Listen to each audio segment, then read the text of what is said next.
பிரியா, கவலைப்படாத பிரியா. நீ நினைக்கிற மாதிரி எதுவும் நடக்காது. ஏய் பிரியா, பாத்துடி, பாத்து ஓட்டு. என்ன விடுங்கம்மா. உங்க புள்ள பண்ண காரியத்துக்கு இப்ப நான் என்ன பண்றதுன்னே தெரியல. இந்நேரம் அங்க எல்லாமே முடிச்சிருந்தா நான் என்ன பண்ணுவேன்? ஏய், அப்படிலாம் ஒண்ணும் நடந்திருக்காதுடி. நீ கவலைப்படாத. அப்படி ஏதாவது இருந்தாலும் உன் பர்மிஷன் இல்லாம அந்த கல்யாண சட்டப்படி செல்லாதுடி. போலீஸை கூப்பிட்டு அவங்க 2 பேரையும் நான் உண்டு இல்லைன்னு பண்ணிடுவேன். நீ கவலைப்படாத, தைரியமா இரு. ஏன் கௌதம் எப்படி பண்ண?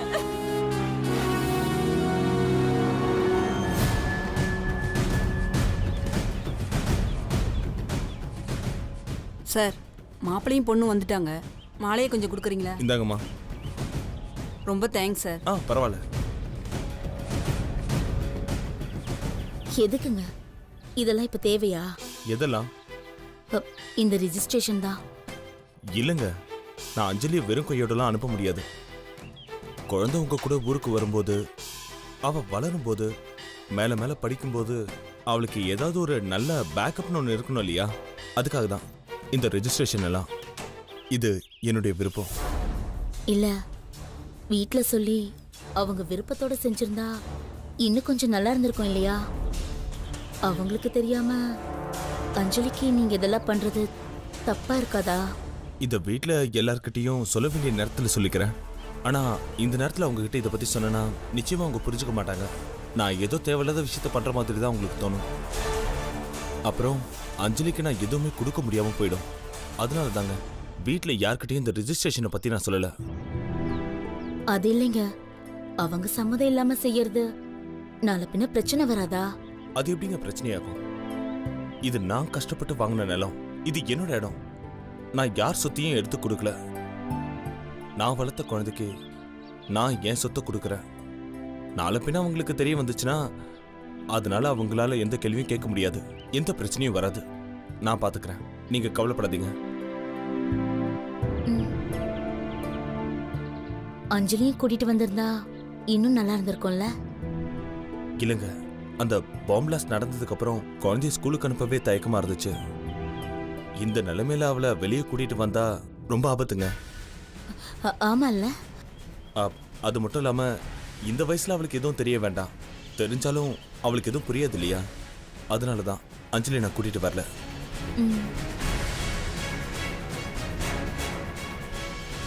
சார் நீங்க வாங்க சார். வாங்க போலாம்.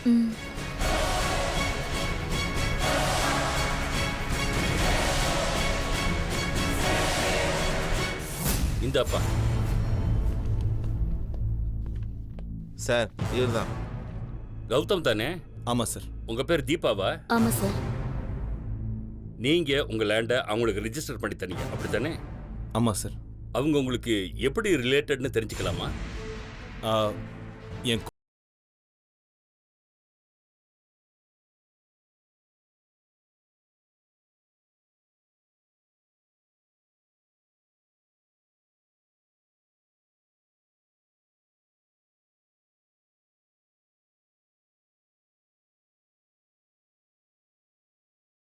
இப்போ குழந்தை இல்லையா, அவளை பெத்த அம்மா இவங்க தான்.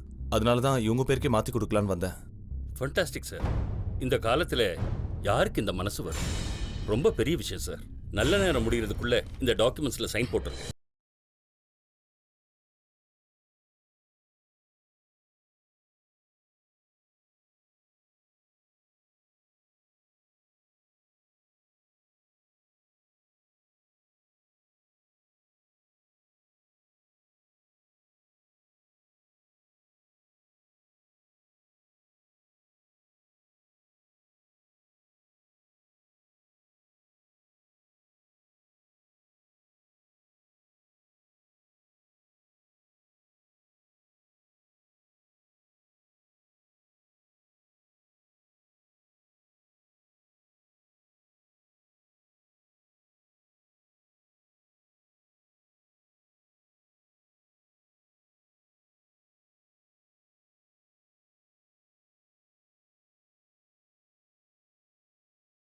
இப்படி கத்துற? எதுவுமே தெரியாம நீ பாட்டுக்கு பேசிக்கிட்டே இருக்க. டேய், இங்க என்ன நடக்குதுன்னு நீ விளக்கி சொன்னாதான் எங்களுக்கு தெரியுமாடா? ஆமா, இங்க என்ன நடக்குதுன்னு நான் சொன்னதா உங்களுக்கு தெரியும். இங்க பாருங்க, இது லேண்ட் டாக்குமெண்ட். இது அஞ்சலி பேர்ல ரெஜிஸ்டர் பண்ண தான் நான் இங்க வந்திருக்கேன். லேண்ட் டாக்குமெண்டா? அதுக்கு தான் நான் உங்களை இங்க கூட்டிட்டு வந்தேன். அதுக்குள்ள எதுவுமே தெரியாம கத்துறீங்க. நினைச்சேன் இப்படி ஏதாவது பண்ணுவாருன்னு நினைச்சேன். என்ன நினைச்ச நீ? என் மனசுல நினைச்சதெல்லாம் சொல்றதுக்கு நான் இங்க வரல. என்கிட்ட சொல்லாம கொள்ளாம இவன் கூட தனியா பிளான் பண்ணி தானே இங்க வந்திருக்கேன். அச்சோ, அப்படிலாம் ஒண்ணுமே இல்ல. நீங்க இருங்க, உங்ககிட்ட சொன்னா மட்டும் புரிஞ்சுப்பியா? இல்ல குழந்தைக்காக தான் இதெல்லாம் செய்யறேன்னு சொன்னா அம்மா தான் புரிஞ்சுப்பாங்களா? நமக்குன்னு ஒரு குழந்தை இருக்கு கௌதம். அது உனக்கு ஞாபகம் இருக்கா இல்லையா? யாரை கேட்டு நீ மட்டும் தனியா இந்த முடிவெடுத்த? யாரை கேட்கணும்? கட்டின பொண்டாட்டி என்ன கேட்கணும்? உன்னை பெத்த அம்மா இருக்காங்க, அவங்கள கேட்கணும். நம்ம எடுத்து வளர்த்ததுக்காக நம்ம சொத்து எல்லாத்தையும் அவ பேர்ல எழுதி வைப்பியா? உனக்கு அறிவு என்ன மங்கி?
என்ன பண்ற?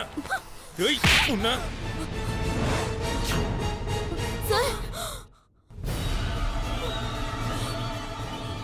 டேய் கௌதம், பைத்தியமாடி நீ? இப்படி ஒரு பைத்தியக்காரத்தனமான வேலையை பண்ணிருக்க? ஏங்க உங்க சண்டையெல்லாம் வெளியில வச்சுக்கோங்க. எல்லாம் முடிஞ்சதுக்கு அப்புறம் உங்க வேலை நடக்கணும்னா இன்னொரு நாள் வாங்க. யோ, அவங்கள போக சொல்லியா? சார் கௌதம் சார் வாங்க சார், அப்புறம் பேசிக்கலாம் வாங்க. நீங்க இருங்க சார், இவளை நான் இங்கே கொண்டு போட்டுருவேன். குழந்தைக்கான டாக்குமெண்ட் கிழிக்கிறியா நீ? டேய் கௌதம், கொஞ்சம் அமைதியா இருடா. மா பைத்தியமா இவ? மனசாட்சியே இல்லாம குழந்தைய பத்தி கொஞ்சம் கூட யோசிக்காம முட்டாள்தனமா இந்த டாக்குமெண்ட்ஸ் கிழிச்சிட்டா பாருங்க. ஆமா நான் முட்டாள்தான், பைத்தியம்தான். இத்தனை நாள் நீ எனக்கு தெரியாம எதுவுமே செய்ய மாட்டேன்னு கண்மூடித்தனமா உன்னை நம்பிட்டு இருந்தா பாரு. நான் முட்டாள்தான், பைத்தியம்தான்.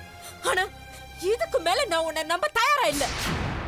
இதுக்கு மேல உன்னோட வாழ கூட தயாரா இல்ல.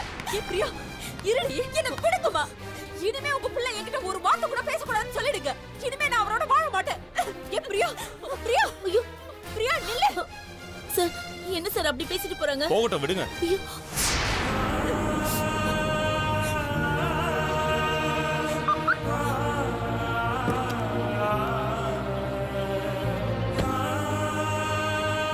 பிரியா, பிரியா.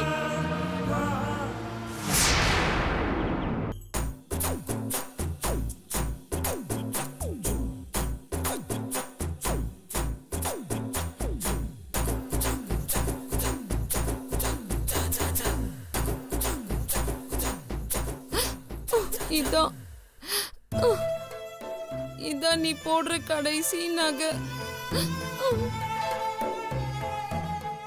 இந்த உலகத்தை விட்டு போற மாதிரியே எனக்கு அழுகையா வருது. எதுக்கும் நம்ம அழகா இருக்கும் போதே இந்த அலங்காரத்திலே ஒரு செல்ஃபி எடுத்துப்போம்.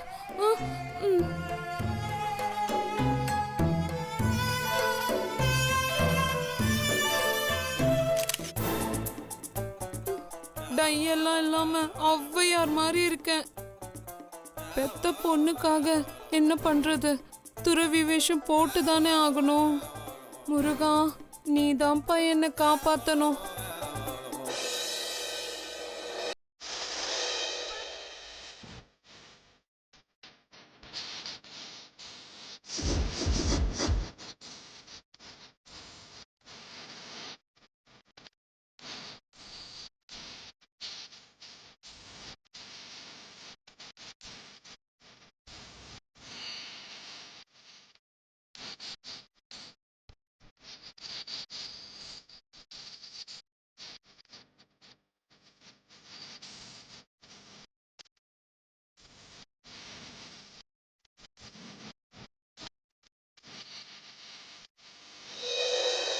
டேய் நீ என்னடா இப்படி? எப்படி? ஆ, நான் தான் காவியோட போட்டுக்கிட்டு கோயிலுக்கு போறதுக்கு ரெடி ஆனேன். ஆனா நீ நான் மட்டும் என்ன காவல் ட்ரெஸ் போட்டுக்கிட்டு கிரிக்கெட் விளையாட போறேன். நானும் கோவிலுக்கு போக தான் ரெடி ஆயிட்டு இருக்கேன். நீ எதுக்குடா கோவிலுக்கு போற? முதல்ல நீ எதுக்கு காஸ்டியூம்லாம் சேஞ்ச் பண்ணி கோவிலுக்கு போற? அத முதல்ல சொல்லு. அது என் பொண்ணுக்காக, உங்க அப்பாவுக்காக, அவன் சீக்கிரம் திரும்பி வரணும்ன்றதுக்காக. அதே ஃபீலிங் தான் இங்கே ஓடுது. என்னடா சொல்ற? ஏன் பாட்டி?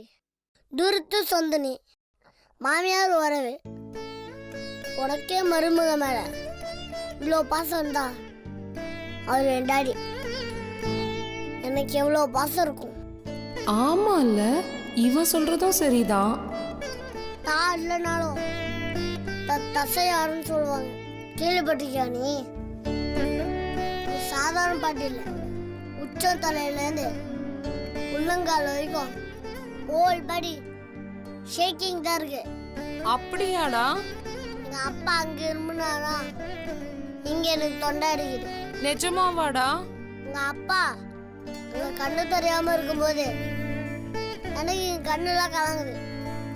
எங்க டேடியை நினைச்சு நான் தினமும் அழுதுகிட்டு இருக்கேன் பாட்டி.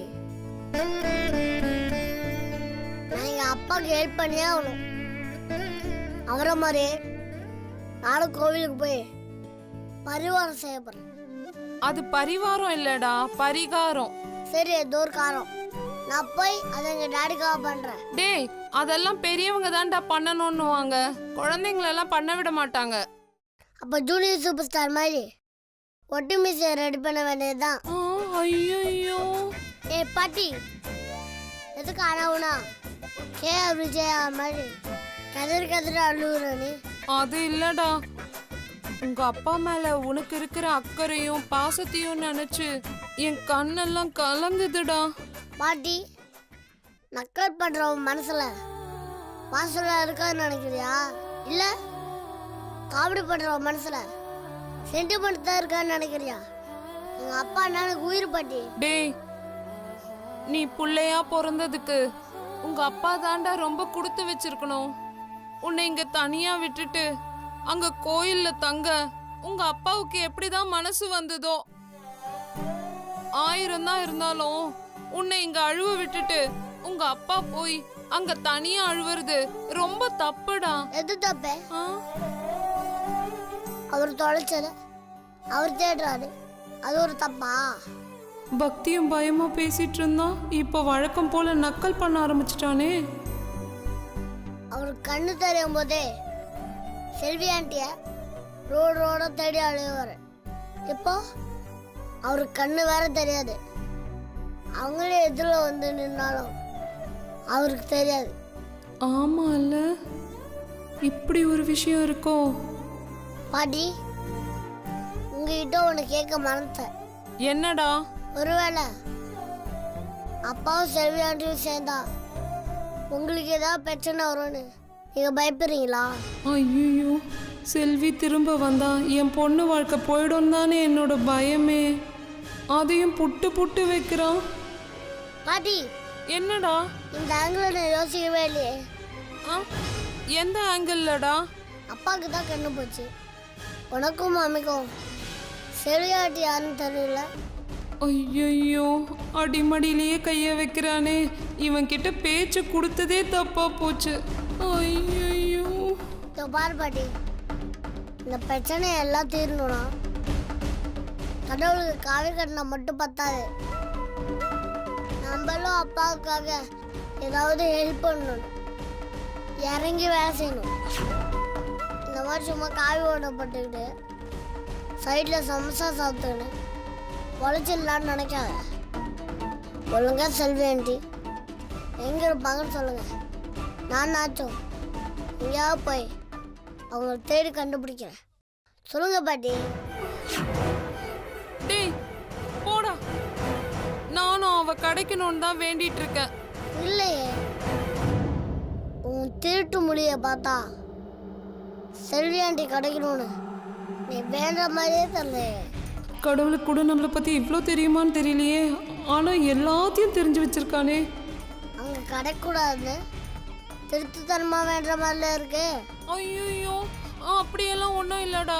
பாட்டி, காவி விடலாம் எல்லாரும் வழியும் போட முடியாது. அதுக்கெல்லாம் நிஜமான பக்தி வேணும். நீ எல்லாம் கண்ணை மூடி சாமி கும்பிடும்போது பிரசாதத்தில் இருக்கிற லட்டு எடுத்து திருட்டுத்தனமா சாப்பிடுவ. இது நீ வேற ஏதோ பட்டினியாலாம் இருக்க போறியா? டேய் நான் இருப்பேன்டா. என்னோடதும் நிஜமான பக்தி தான். பாட்டி, உன்னை பத்தி அந்த ஆண்டவனோட எனக்கு நல்லா தெரியும். ஐயோ இவன் நம்ம பசி தாங்க மாட்டோம் நல்லா தெரிஞ்சு வச்சிருக்கானே. பாட்டி, நீ உடைய மாட்டலாம், நடைய மாத்தலாம், ஆனா நீ சாப்பிட்ற உணவை மாற்றவே முடியாது. என்னடா சொல்ற?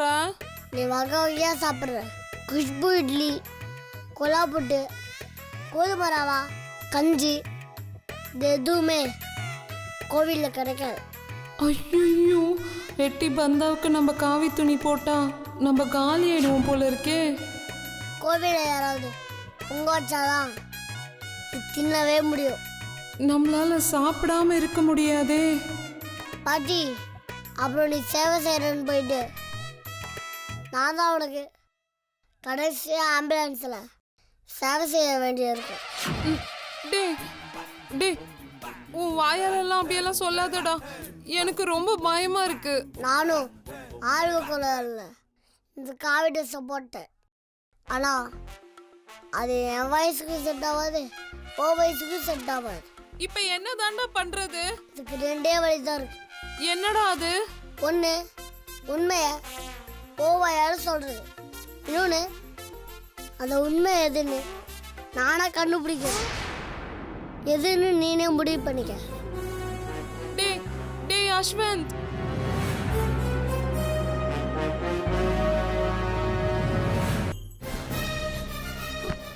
ஏ பிரியா, அவ பேசுறது நமக்கு என்ன புதுசா? இதுக்காக கோச்சுக்கிட்டு அம்மா வீட்டுக்கு போயிடுவியா?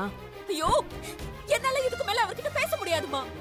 இன்னைக்கு குழந்தைக்காக லேண்ட் ரெஜிஸ்டர் பண்ணவரு நாளைக்கு அவளையே ரெஜிஸ்டர் பண்ணிட்டு வர மாட்டாருன்னு என்ன நிச்சயம்? ஆளை விடுங்கம்மா. ஏய், நான் இவ்ளோ தூரம் சொல்றேன், என் வார்த்தைக்கு கொஞ்சம் கூட மதிப்பு கொடுக்க மாட்டியா? நான் அவரை கட்டின பொண்டாட்டி தானே, என் வார்த்தைக்கு அவர் மதிப்பு கொடுத்தாரா? நமக்கு பிறந்த ஒரு பொண்ணு இருக்கான்னு நான் சொல்ல தானே அவர் அஞ்சலி பேர்ல சொத்தெல்லாம் எழுதி வைக்க போனாரு. அதான் நம்ம போய் தடுத்துட்டோமேடி. அதான் அவரு எல்லாரும் முன்னாடி என்ன கை நீட்டி அரைஞ்சு அவமானப்படுத்திட்டாருல்ல. போதும்மா, போதும் போதும். அவரு என்ன வார்த்தையால கொண்டது போதும், என்ன அசிங்கப்படுத்துறது போதும். நான் எங்க அம்மா வீட்டுக்கே போறேன். ஏய், நான் சொல்றத கேளு பிரியா. நாம ரெண்டு பேரும் சேர்ந்து எல்லாத்தையும் பாத்துக்கலாம். பாத்துக்கிட்டு தானே இருக்கோம். நம்ம ரெண்டு பேரும் சேர்ந்து பாத்துக்கிட்டு மட்டும் தானே இருக்கோம். அவர் என்னையும் மதிக்கல, உங்களையும் மதிக்கல. அவர் என்ன நினைக்கிறாரோ அதை மட்டும் தான் செஞ்சுட்டு இருக்காரு. ஏ பிரியா, நான் அவன்கிட்ட பேசுறேன்டி. கைய விடுங்கம்மா. உங்க பிள்ளைகிட்ட அடி வாங்குறதுக்காகவா எங்க அப்பா அம்மா என்ன ஆசையா பெத்து வளர்த்து உங்க பிள்ளைக்கு என்ன கல்யாணம் பண்ணி வச்சாங்க? பிரியா, பிரியா, தயவு செஞ்சு நான் சொல்றதை கேளுங்க. அவசரப்படாதீங்க பிரியா. நீ பேசாத. எல்லாத்துக்கும் நீ தாண்டி காரணம். நான் காரணமா? பின்ன உன் குழந்தை மேல என் புருஷன் காட்டுற அக்கறைய இவ்வளவு தரக்குறைவா யூஸ் பண்ணுவேன்னு நான் நினைச்சு கூட பார்க்கல. சீ, நீ எல்லாம் ஒரு மனுஷியா? ஐயோ, ஏன் பிரியா இப்படி எல்லாம் பேசுறீங்க? வேற எப்படி பேசுவாங்க?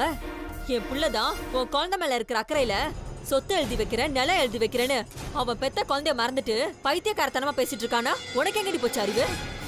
அம்மா, அதெல்லாம் எதுவும் இல்லம்மா. அதெல்லாம் அப்பவே நான் வேணாம்தாம்மா சொன்னேன். நடிக்காதடி. அவர் அஞ்சலி மேல நிலப்பத்திரம் எழுதி வைக்க போறாருன்னு அன்னைக்கு உன்னை ரோட்ல தனியா பார்த்து சொல்லல?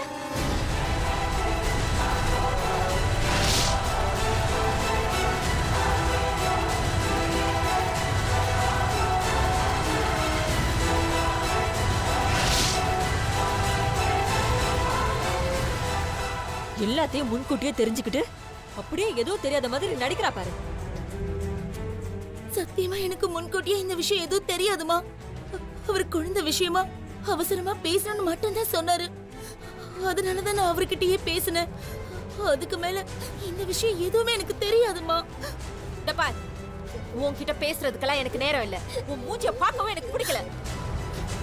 அவர் உனக்கும் உன் குழந்தைக்கும் இந்த வீட்டை எழுதி வைக்கட்டும், அவர் சொத்தை எழுதி வைக்கட்டும். ஏன் உன்னையும் உன் குழந்தையும் உட்கார வச்சு வாழ்க்கை பூரா சோறு போடட்டும். ஆனா என்ன விட்டுடுங்க, நான் கிளம்புறேன். ஏ பிரியா, நில்லடி. எவளுக்காகவோ நீ ஏன் வீட்டை விட்டு போற? நியாயப்படி பார்த்தா அவ தாண்டி இந்த வீட்டை விட்டு போகணும். மம்மி வீட்டை விட்டு போகாதீங்க மம்மி. ஏய், உன்னை பாசமா வளர்த்ததுக்கு எனக்கு இதுவும் வேணும், என்னமும் வேணும்டி. போடி. பிரியா பிரியா, அம்மா சொன்ன மாதிரி நீங்க ஏன் இந்த வீட்டை விட்டு போகணும்? நான் போயிடுறேன். அஞ்சலியை கூட்டிட்டு நான் இந்த வீட்டை விட்டு போயிடுறேன். நீங்க இங்கே இருங்க. ஏய், இதே தாண்டி முதல்ல இருந்து சொல்லிட்டு இருக்க.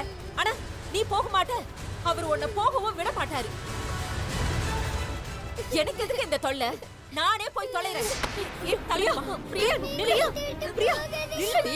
நான் சொல்றத கொஞ்சம் கேளுடி. என்ன விடுங்கம்மா. இந்த வீட்ல இருக்கிற வரைக்கும் எனக்கு நிம்மதியே கிடையாது. தயவு செஞ்சு என்ன தடுக்காதீங்க. நான் போறேன்.